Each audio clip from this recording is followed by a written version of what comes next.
This is the Rich Dad Radio Show. The good news and bad news about money.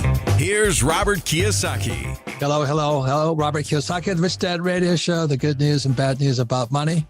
And today we have a very, very special guest, longtime friend, somebody I love and respect. And when her name is Nomi Prinz, and when she speaks, I listen because she is an insider to a very, very, very rarefied world. It's the world of the central banks. And so years ago, I was up in Alaska and was freezing my butt off. And I was reading her book, Collusion. I was going, boy, talk about being able to see what you and I will never see. And that's Nomi Prinz. I mean, she is an insider on the central bank. She's traveled the world. And she's not just an academic type. She's really gone to look at them from the inside out. Any comments? And she's a dear friend of Kim. She's another rich woman. So Kim, anything you want to say about Nomi? I'm excited to hear what Nomi has to say today because the book Collusion, the subtitle is How Central Banks Rig the World. And she's coming out with her new book, which I can't wait for, Permanent Distortion, How the Financial Markets Abandoned the Real Economy Forever. And we've had this discussion a little bit, Nomi, so really looking forward to it. And if I can just lead it off, can you just give us a little bit of your background? Because it's been a while since you've been on our program. So what's your background with central banks and your credentials, let's say? Yeah, no, thanks so much for that, Kim and Robert. So glad to be back. Been doing a lot of traveling.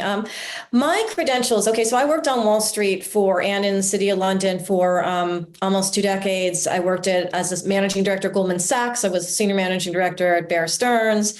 I was an executive at Lehman Brothers, and I started off at the Chase Manhattan Bank. And the through line to central banks when I was doing that and why I left to become an investigative journalist and an author and to basically tell people what's really going on and to continue to do that, is that I was out talking to central banks in China and Japan and Korea and Taiwan, et cetera, back in the early 90s when no one really went over there to do that. That's while I was working at Lehman Brothers on Wall Street. But through the years, I have all those conversations to being around the world with particular focus on the Fed in the United States and the New York Fed. Actually, a former colleague of mine at Goldman Sachs, while I was at Goldman Sachs, Bill Dudley, wound up running the New York Fed for quite some time as well. And so I've known these people from before they went to the various Feds. I've followed central banks for decades. And what I've seen since particularly the financial crisis and then the pandemic is just central banks on complete steroids around the world and really dismantling that relationship between the capital markets, the free markets, and the real economy to an irreversible extent. And that's why I call it now the permanent distortion. Yeah, and as my concern today is for Kim and I, our real issue is social unrest. The gap between the rich and poor is now excessive, and that leads to revolution, civil rioting, and all this. And this is an excerpt from the introduction to her book, Permanent Distortion. It says, when you print all this fake money and you rig it for the rich only, which is fine with me, but you should tell people. Mm-hmm. That's what Nomi's doing, is rigged. Mm-hmm. It says what that produces is a wave of intensified and widespread social unrest, disjointed political upheaval, dangerous extremism, punishing trade wars, and sweeping isolation. And that's what Nomi is writing about when you rig the system for the rich. And just FYI, as a commercial message, Rich Dad would rather have you become rich than revolt. So any comments, Kim? On that point of all of these things happening, how did you go from Collusion to the new book? What have you seen happening since the market, since the crash, since the pandemic? What's changed in your mindset, in your viewpoint? Yeah, so what happened was, as we know, after the financial crisis, everything got crazy disjointed between the markets and the real economy already. And that was because the Federal Reserve stepped in and they basically created out of nowhere $4.5 trillion worth of money. I mean, wouldn't everybody like to press a button and do that? As well as they brought rates down to zero. And what I called a collusion was they basically worked with other central banks around the world. So Bank of Japan, European Central Bank, et cetera, to really do the same thing. And so for a while, the world was floating on this fabricated, this fake money. And what that created was a situation where financial assets appreciated, went up, markets went up ultimately, but the real economy very much dragged. And that was going on for years. And the result of that sort of culminated in 2019, where we had a year of the most riots, the most civil unrest, and the most general upheaval economically. Even after all this year of fake money, all these years of cheap money, it was considered the highest year of that kind of unrest until now. And so what happened after 2019 is the Fed went back to zero interest rates. They had raised them a little bit, and then they dropped them back down. Right now, we're seeing them raise again. So they do have this ability to go up and down with rates when they feel like it and to create money when they feel like it. And then the pandemic happened, and the Fed created another $4.5 trillion worth of money out of nowhere. So now the Fed's sitting on $9 trillion of giveaway money that flows into the markets, that creates an appreciation of assets, financial assets all over the place, but again, leaves the real economy behind. And now what we're seeing is the Fed's going back on that. It's raising rates a little bit. It still has $9 trillion worth of assets. It still has that money in the market, but now the economy is starting to slow down. And so what we're seeing time and time again is when the Fed gets involved, it helps the markets, it helps participants in the markets, and up or down, it leaves the real economy behind. And that's why I wanted to write this permanent distortion book, because this is where we're at. Whether rates are moved up or down, this is where we're at. This is where central banks are at for the rest of our lifetimes. And you know, for years, they've linked the stock market. Oh, the stock market's doing great, so the economy is doing great. And there was such a disconnect between the stock market and what's happening, as to your point, in the real economy. People are struggling, they're out of work, inflation's hitting. So the economy is in horrible shape, yet the narrative is still, oh, the economy's doing well because the markets are doing well. So everybody should be happy. What would you say to that? Well, that's exactly right. And the thing is, when the markets are doing well because of fake money, it's very different from them doing well because companies are producing, or because wages are, keeping up with inflation, or because consumers are buying, or because of any of the things that create a long-term stable economy, including growth, including development, housing, infrastructure, all of those things that require real money, real investment, and have real growth. Yeah. When you're just investing in financial assets, which you can't touch or feel, because the money is so cheap and just available from central banks, well, then that's the result. The markets get ahead of the real economy, and the real economy just can't catch up because it doesn't have that kind of free money. And that's what we're in right now. But now we have an inflation problem because of various reasons, including the fact that the Fed forgot inflation was happening as it was rising, called it transitional.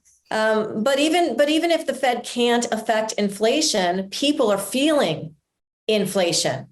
And now they're seeing rates creep back up. And that's hurting the average person's ability to even buy a home with a mortgage right now. So whatever the Fed does, it winds up hurting the sort of average person and the real economy.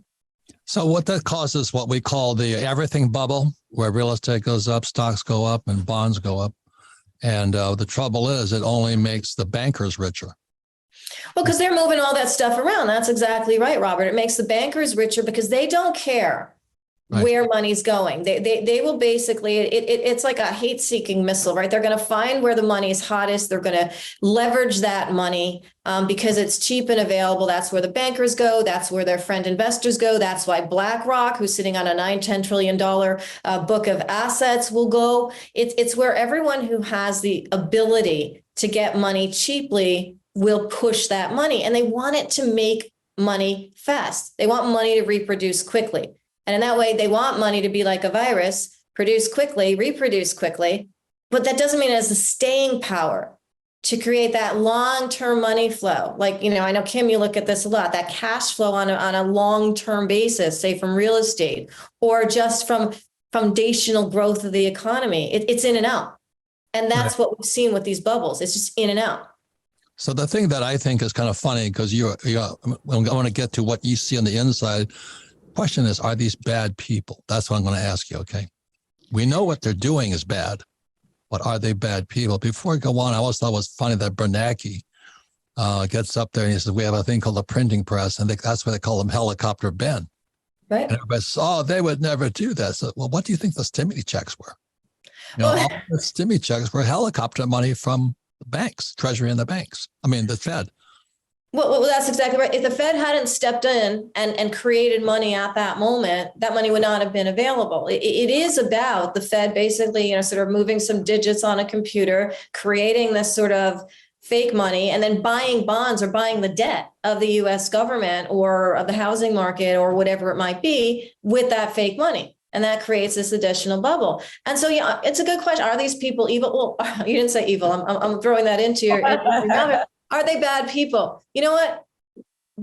A person can be good or bad, whether they're rich or poor. That's my ultimate belief. I mean, I think that's an as per basis either way. But these are definitely people who had the ability and the capability to use the rigging of the system in their favor in an outsized way. And yes, some of them committed crimes along the way in doing that. Some of them skirted just between the lines and didn't. And a lot of times, the individuals who got very rich at the banks could hide within their banks. If Goldman Sachs, for example, paid, which they did, a $550 million fine for some of the stuff they did to the housing market back in the financial crisis days, that money didn't come out of the pockets of their CEOs or of their executives. It came out of sort of their corporate till. So in that way, the people that work for these large banks and large institutions can take advantage of all this cheap money as well through the shares or the options they own in their own companies. And if something goes wrong, like something illegal, they're covered. They bail them out. We bail them out. And that's what the Fed's done. Well, not only the Fed, what I think is hysterical is that when Obama got elected, everybody, Obama's for the people. But when he got elected, the first thing he did was bail out the banks and General Motors and all the failing companies. He is on the inside. I mean, he's working with them. And everybody, he's a man of the people. Bullshit. He bailed out the rich again. You know what I mean? Give me a break. Not what the guys. He's a smooth talker. He was definitely, yes. Watch what they do. Watch what they do. Not what they say. What are they doing? And he bailed out the rich. Oh, but he's a man of the people. Give me an effing break. You are so right, Robert. The reality is, and I have this in my book, All the President's Bankers, very specifically, because that was written basically as the crisis, that was before collusion. So that was like, as things were actually going down, Obama was in office, his funding, and this is not like speculation, his actual funding to actually be elected, predominantly the largest single donor was Goldman Sachs. Yeah. So you can't look at that actual fact and think there is a disconnect between the two. And I honestly think that this connection between Wall Street and Washington, and I write about this a lot, it's bipartisan. It's whoever can get the most out of the relationship on both sides will do that. But yes, in Obama's case, that was his number one political donor. And not only that, you look at what happened with Trump a few days ago. The FBI raids his Mar-a-Lago mansion. I'm going, this reminds me of Gestapo. I mean, so it was. I just can't believe what's happening. How can they raid a president's house? And that's what everyone was afraid of during World War II. The Gestapo would come knocking, so they hired 87,000 new IRS agents, and the FBI can come into your house. Now, they don't want IRS agents taking your teeth.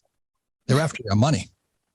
So if you understand what's going on, that's why your work, being an insider, is priceless. I mean, we're being lied to. And look at the teachers' unions, the biggest political donors to campaigns, and they love the Democrats. I'm not Republican or Democrat, but I just want them to tell the effing truth. You know what I mean? You're socialists and you're communists and Nazis. I think to your point about the IRS in general, and this gets kind of to the core of that disconnect between the markets getting sort of free and leverageable money from central banks around the world, including the Fed, and what's going on in the real economies is people aren't able to keep up. But on the taxation side,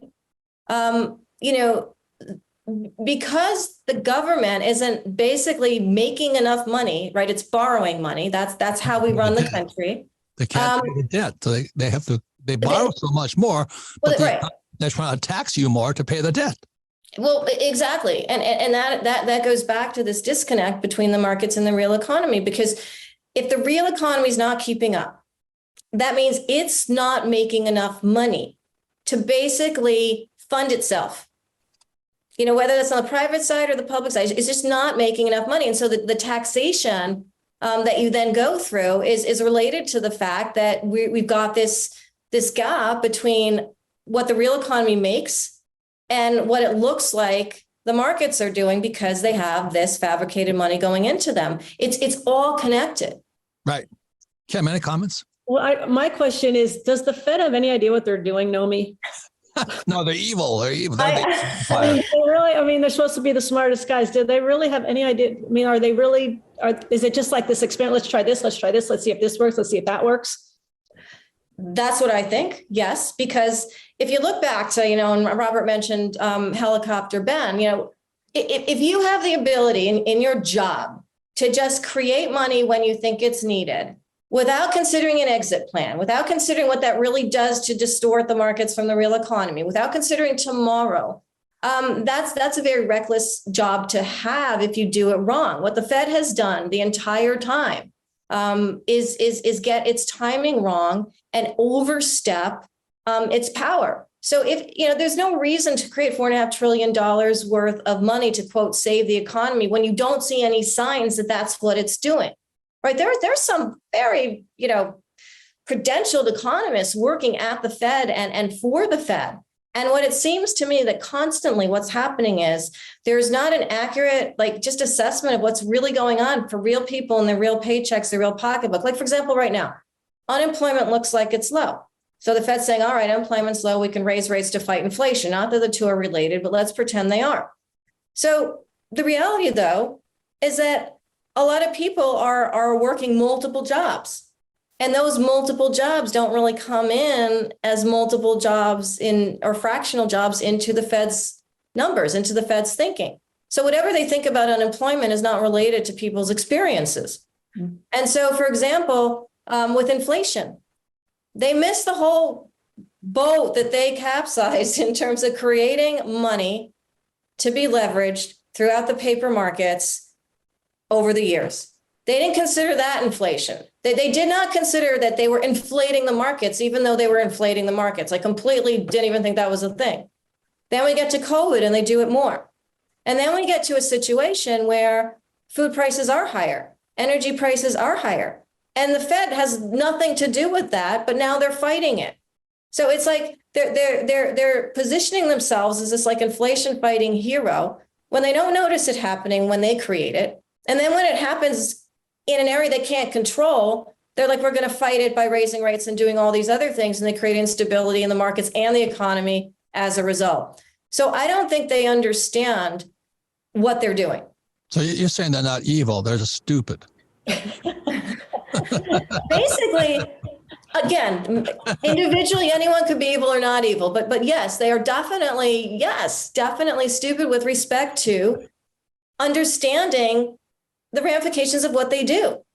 Again, if you and I could just create money, not make money, right? Not invest, not produce, not learn, just create it with because we feel like it. What I think was funny was Obama bails out the banks, then he orders Bernanke, they're supposedly not connected, the central bank and Obama, but he says, okay, Ben, helicopter it to the people now. Okay, we propped up the bankers and the Wall Street and all this. Now let's give a few dollars to the people. And that was stimmy checks. And if you watch history, you can see it playing out.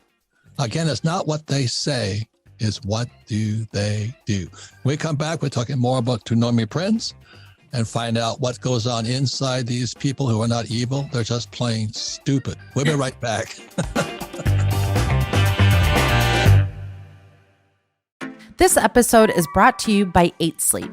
Good sleep is the ultimate game changer and nature's best medicine. Consistent good sleep can help reduce the likelihood of serious health issues, decrease the risk of heart disease, lower blood pressure, and even reduce the risk of Alzheimer's. Yet, still more than 30% of Americans struggle with sleep, and temperature is one of the main causes of poor sleep. In Arizona, where I live, it can get hot. However, now I'm falling asleep in record time, faster than I have before, all thanks to my 8 Sleep Pod Pro cover. The Pod Pro cover by 8 Sleep is the most advanced solution on the market for thermoregulation. It pairs dynamic cooling and heating with biometric tracking. You can add the cover to any mattress and start sleeping as cool as 55 degrees or as hot as 110. The temperature of the cover will adjust each side of the bed based on your sleep stages, biometrics, and bedroom temperature, reacting intelligently to create optimal sleeping environment. The result? 8 Sleep users fall asleep up to 32% faster, reduce sleep interruptions by 40%, and get overall more restful sleep. The Pod Pro cover by 8 Sleep is so popular, it has garnered attention from the CEOs, high performers such as the Olympic gold medalist Red Gerard, and top CrossFit athletes, including 2021 fitness man on earth Justin Medeiros. They're all powered by 8 Sleep to make the most of their workouts and recovery, because good sleep is the ultimate game changer.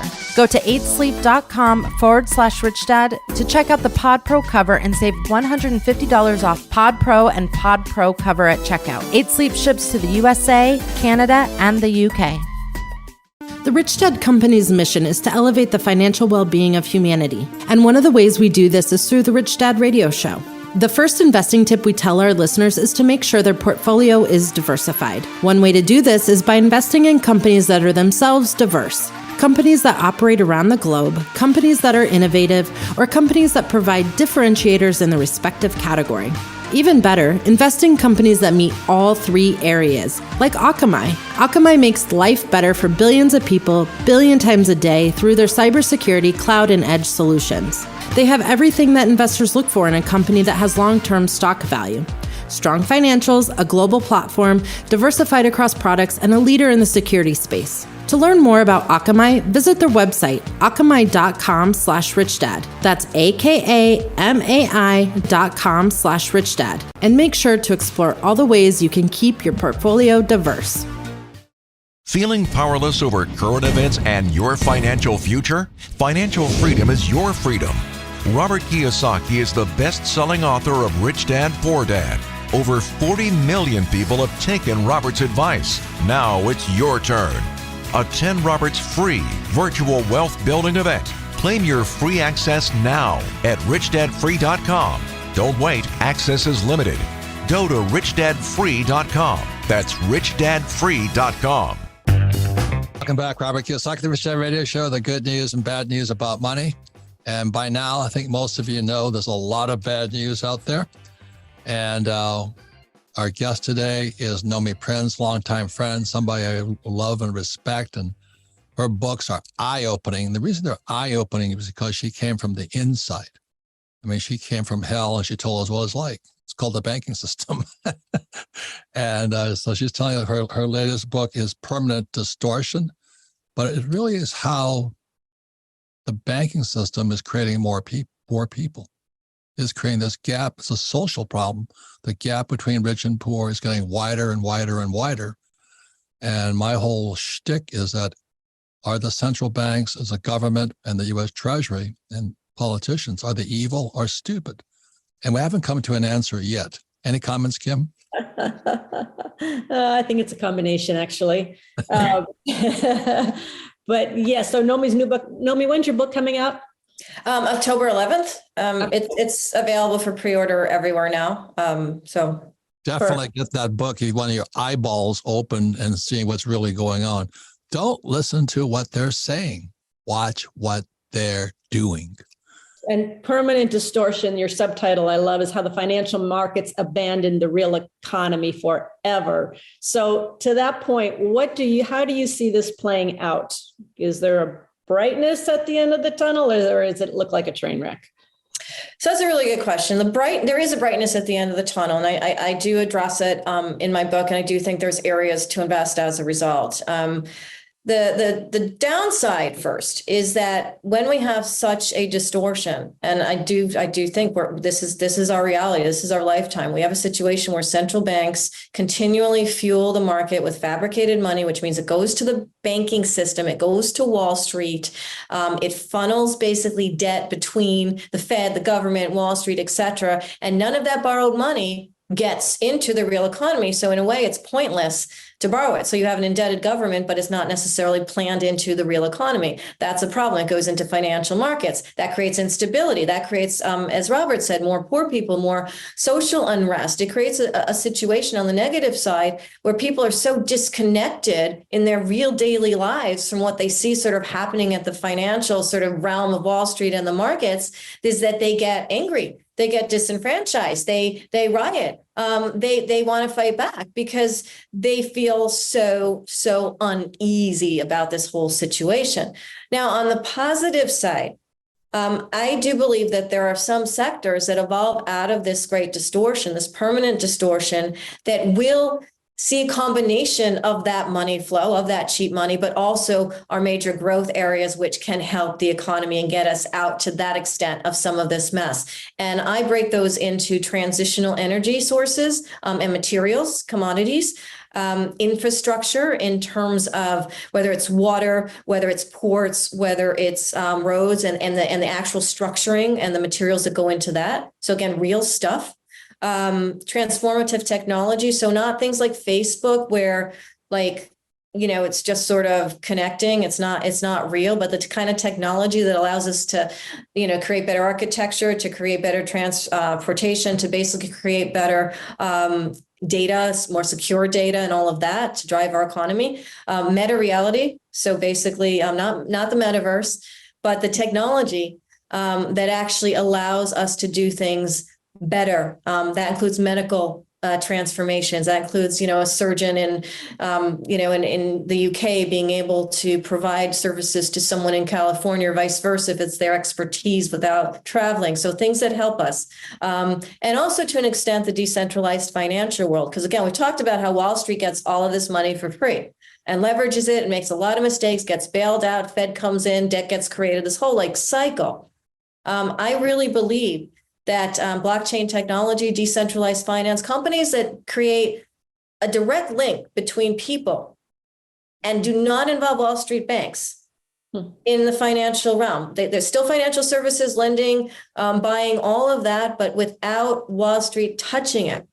I also think that's going to, because of all the unrest and how just widespread that is around the world, I think those are all sectors where we're going to see a lot of growth from an investment standpoint and potentially to help our overall economy relative to just the flow of financial assets going up because money is floating into the markets. Right. But my whole point, if you understand the problem, you might be able to make better choices, decisions. And I love what you say in your introduction. It says here, the very existence of this debt became an inconvenient excuse for governments the world over to cut budgets and reduce public spending in areas such as medical care, education, retooling for workers, and infrastructure. So our debt is eating us alive.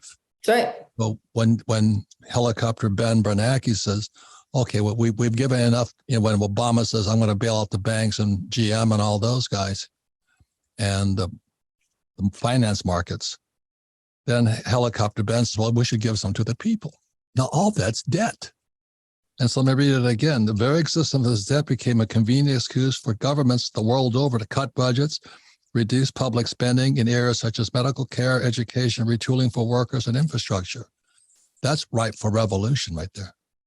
We're getting and what happens is when people are suffering financially, what happened when Obama was in market, they said, how in the world can he bail out the rich? I'm losing my house. And at that point, the people, the proletariat who became Trump devotees, the Tea Party movement for sake, they get angry and they take their anger out rather than understand the problem.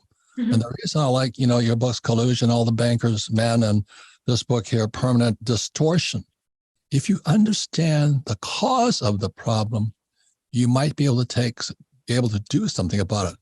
But to go to a government solution, say, well, the government should do this, good luck. The government is not on your side, as you know.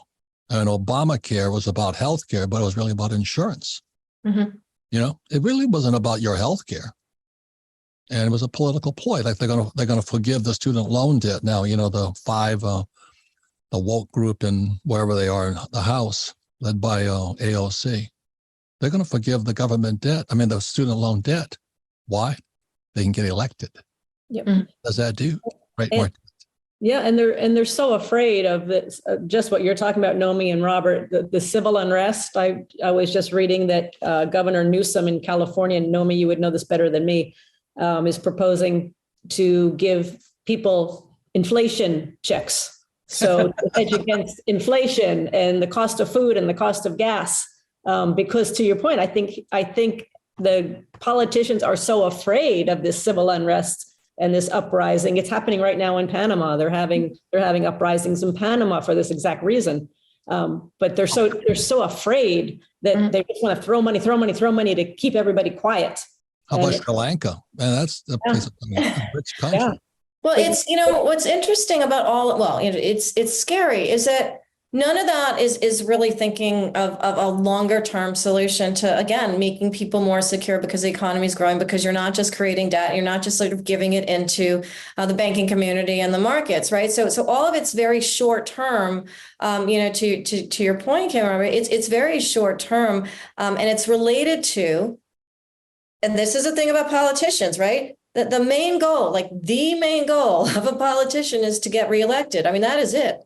Right. I mean, and so anything else is sort of just, after the fact. Right. So to do that, you are looking at where are people hurting the most? OK, well, if they are hurting in food, how can we make that, easier? But what we need to be doing is stepping back and saying, well, how can we make food production part of the economy in a bigger way here? Right. So how can we basically look at the food shortage problem or look at the inflation problem and actually build a better mousetrap here with respect to food transportation, with respect to more efficient and cheaper modes of energy and transportation? Like, how can we do all that to better the whole economy so that we don't have to worry about the inflation of those sorts of prices relative to what people make, relative to them living paycheck to paycheck? Right, because that's what creates unrest. That's what creates anger. That's what creates people out in the streets. That creates higher crime, higher homelessness, and all of that.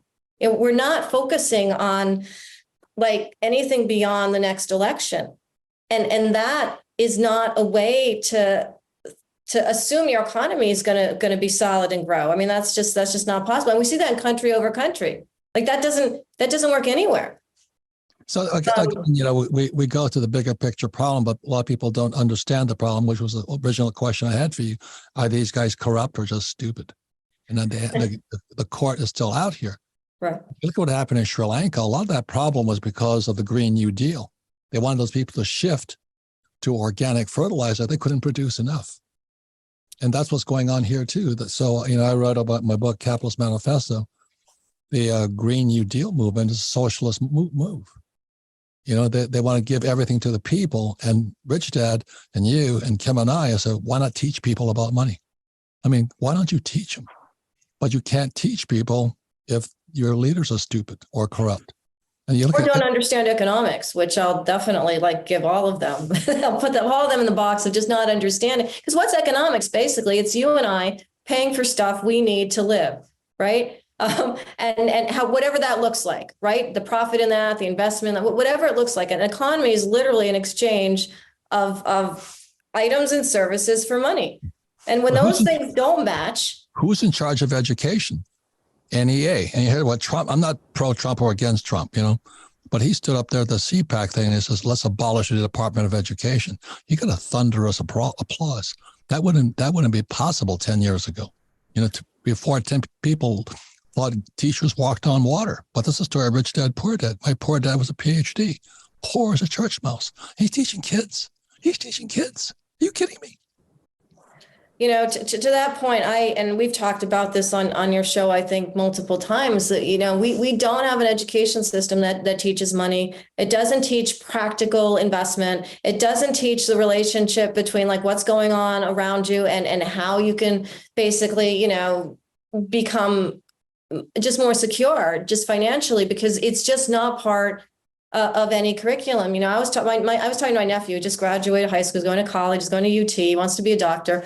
But like him and all his friends are investing money, and they're talking to each other and they want to learn. And he says to me, this is so interesting. How come they didn't tell me about, I'm not saying, a 5-year-old has to invest in the stock market, but like, why didn't they teach any of this when I was in school? Like, why is this all happening now? And it's because we don't have that in our education system, and we definitely should. It would make people more secure.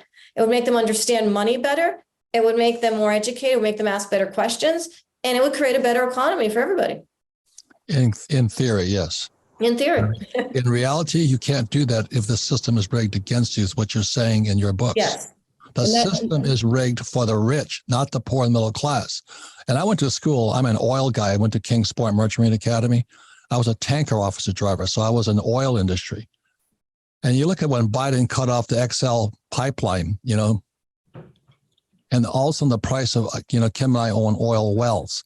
We're being paid $30 a barrel. And the moment he cut down that pipeline, oil went from 30 to 130. And we wonder, why is there inflation?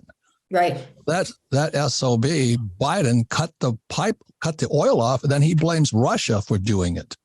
I mean, and then Yellen gets up there and she's talking about Green New Deal. She's Treasury Secretary or something? Yes. And she's talking about that and Green New Deal. I'm going, what? Are we nuts? Have we lost it? And everybody knows, every politician, like congressmen and senators, they can inside trade, but you cannot. Give me a break. So that's where you're on, and your books expose the underside, the dark side, the inside.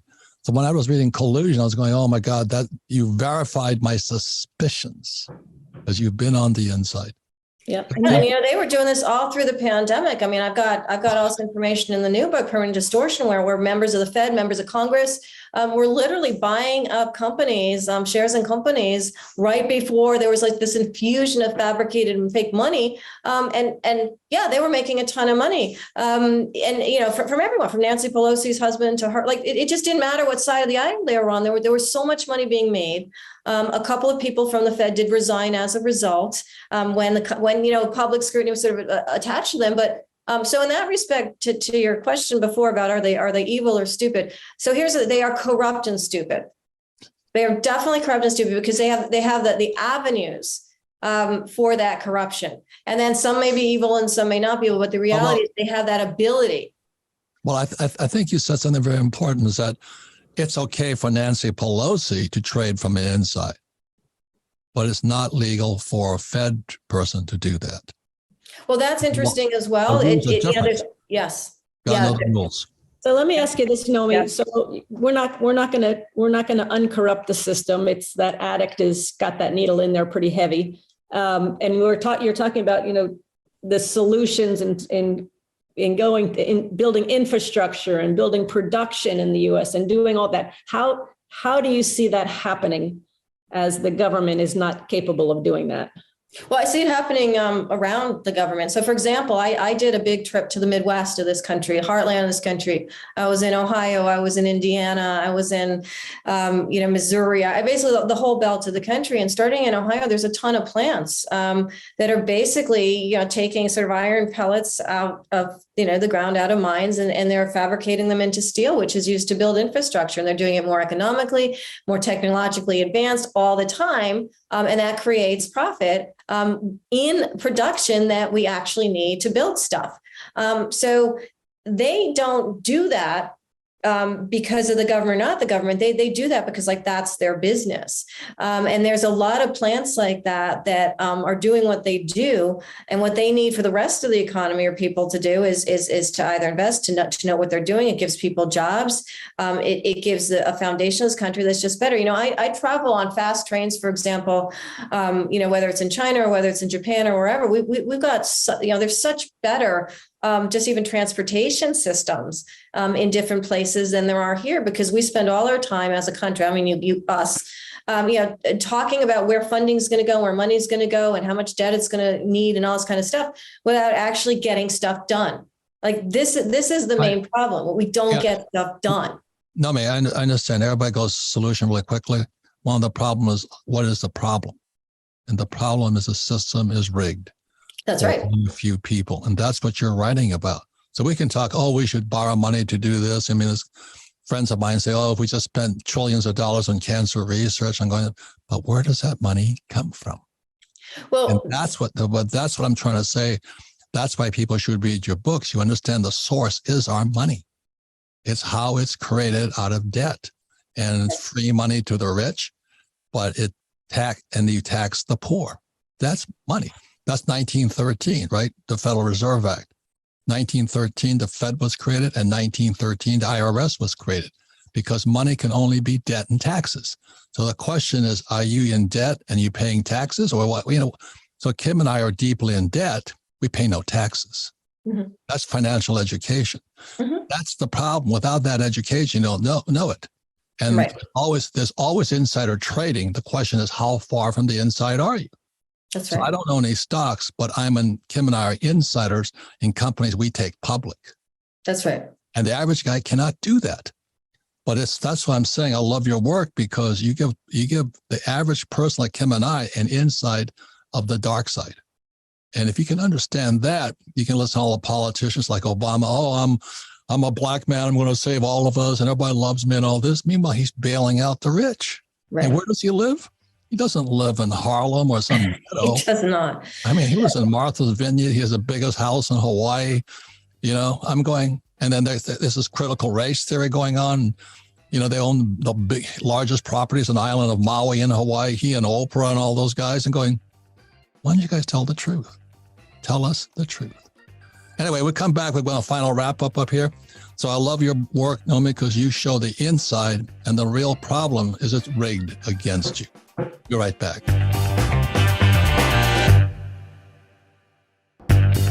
Welcome back, Robert Kiyosaki, the Rich Dad Radio Show. The good news about bad news about money. Again, as guest Naomi Prince. And my whole shtick is that none of us know what money is, and it's in the creation of that money that the problem lies. So that's why Naomi's latest book, Permanent Distortion and Other Bankers' Men and Collusion, I love. She sees on the inside of how money is actually created. And the problem is our money, because it's no longer money. It's fake, and it's rigged for the rich. And if you're not educated, you're not going to be rich. Or you have to be rich already. Like, Tiger Woods is not hurting, and what's his name? Bezos ain't hurting, but the country is. The gap between rich and poor is too wide. And if you tell them to work harder and save more money, you just get taxed more. I mean, it doesn't make any sense to me. So final word, Sarah, final word on your part. Naomi, thanks for joining us today. Looking forward to your book coming out in October, and we'll be posting a link we'll be posting a link for our listeners to access it in the show description. It's a very important book. You better understand the problem is our money. If that's why lesson number 1 in Rich Dad, Poor Dad is the rich don't work for money. That's right. If you can understand that one, and what a school teacher tell you, oh, go to school, get a job, work hard, save money, get out of debt, and invest for the long term in the stock market. Sucker play all the way. Kim, final word. So Naomi, thank you so much. One of the biggest services I see you're doing is number 1, educating people about how the system really is. And you're opening up people's eyes. You're waking people up. And I have a belief that the more people that wake up to what's going on in government, with the Fed, with the banks, the more people that wake up, the more opportunity we have to turn this thing around. And I know it's a huge undertaking, but if people can get in control of their own financial life, that will make the world a better place. So I thank you for your gift and your talent and your writing and being out there, being outspoken. I think it's a tremendous service you're providing. So with that, I would love your final words, Naomi. Well, I thank you so much for both of you, and all that you do, and I think again, there is the system is rigged. There is no doubt. When you have $9 trillion, on offer from the Fed, $41 trillion on offer from all the central banks around the world, that seeps through Wall Street and other big banks into the pockets of the people that run that system. That's not money that's going to the real economy. It's just not. It doesn't matter what they say. As Robert said, matters what they do, and it matters what the money does. The money's not going there when it's just fake. So yes, it's absolutely important to know that. It makes you mad. I mean, there's examples in my book, Permanent Distortion, where it's like, okay, this politician made this amount of money, this Fed person made that amount of money. This is why there is such a gap between real people and the markets and the elite that run them. And it's important to know that. But knowing that there are also opportunities to get more educated, to become better at your own financial world. And yes, that's a lovely way to say it, Kim, is to basically build from that. Maybe if we all know a bit more, we can turn a little of the ship around. We can't make it less corrupt. We can't make those people less stupid or less criminal, but or less rigged. But we can make a difference in our own lives, and that is what I'm dedicated to doing. What my books are dedicated to exposing. And I just am grateful for the opportunity to share this with you. Right. And that's what you have with your book, Collusion. You have an insider's view of what really goes on in the central bank in the U.S. called the Fed, or Bank of Japan, Bank of England. But there was a great also book written by G. Edward Griffin called The Creature from Jekyll Island. First chapter, the name of the game is bailout. Yeah. And they'll always bail out the rich, but the poor and middle class pay for it in taxes. Right. So you got one choice. You can get stupid or get poor quickly. Get smarter quickly. Buy Nomi's books. Thank you, Nomi. Thank you so much. And thank all of the Rich Dad Radio Show. The name of the game is Bailout of the Rich. Thank you. Bye. Thank you. Thôi mong chờ, vậy sao bật khóc trong ngu ngơ.